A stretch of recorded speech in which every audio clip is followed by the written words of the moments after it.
Good question. And whenever this flares up, you sort of become quite retrospective and just go back and think, why is it such a slog every time? And I think I've come to the conclusion that it's political, both big P but also small p will. It's because of the legacy, because we're coming at this from a history of gender inequality. And yes, you've made progress. It means that you've always got to be deliberate. You've actually got to deliberately ensure that you are always trying to prioritize this as an issue. You're always thinking about both representation, but not just representation in a kind of very, very sort of thin, narrow way, but in the real way. You could say, well, we've got 3 women in a board of 10. We're doing okay. Well, actually, no, that's not good enough. It ought to be 50-50. And so I think it has to be deliberate. I think the example of the COP leadership team and being 15% women is an example where you haven't been deliberate. You haven't thought about it. It's not even an afterthought. It hasn't even factored in. And it's only when someone raises it to you that you're like, oh, crikey, yes, we got that one wrong.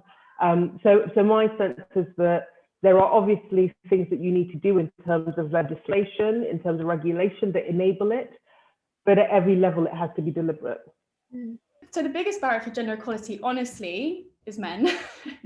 It's men not taking accountability for their role in the fight for gender equality. Every single one of us has a part to play in this, especially men in positions of power and authority that can use their privilege for good. And we all need to be working together if we ever want to achieve true gender equality. I think there are so many barriers to gender equality, but personally, I'm a big fan of talking about what women can do rather than what they can't, because I feel that the narrative out there very much focuses on how women are, failing to get investment or struggling to get on boards or struggling to balance motherhood and work.